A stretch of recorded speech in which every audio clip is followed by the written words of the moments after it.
بصل،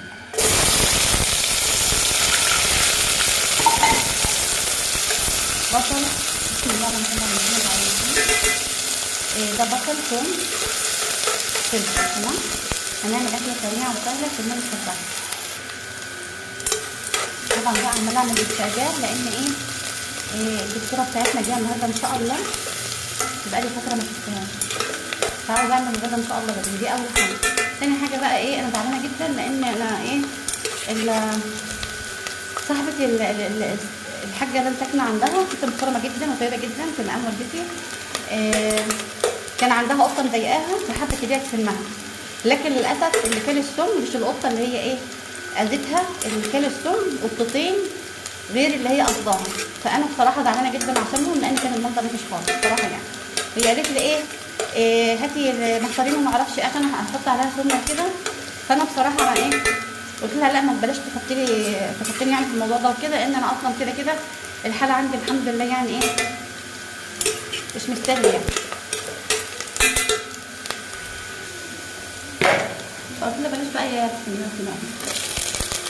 ان انا يعني ما تخلينيش اكون شريكه معاكي في حاجه زي كده، لان انا عندي اصلا البيت لوحده الحمد لله يعني مصمم كده.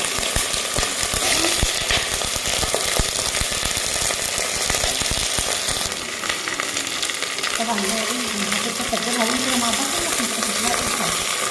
المهم يعني قلت لها بلاش بقى نحط من الصفا وتحطي اشترك معاكي في دي بالنسبه لي يعني يعني حاجه انا ماليش دخل فيها فيها.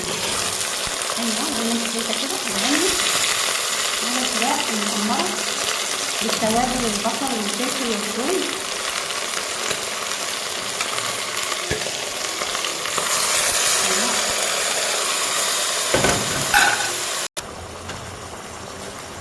طبعا بقى كمان ده يعني مش حلو خالص.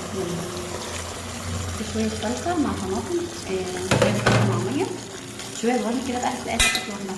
طبعا عندي الباميه دي كانت في الفريزر، بسم الله ما شاء الله، شايفاها خضرا وحلوه ازاي.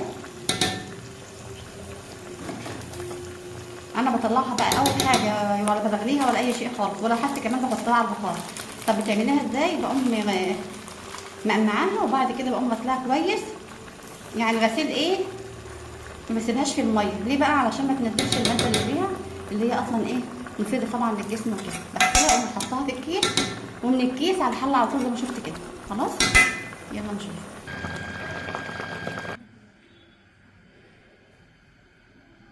ايه رايكم؟ طبعا هنا الرز حبايه وحبايه، شايفين بقى الجمال الحلوه. اتفضلوا معايا.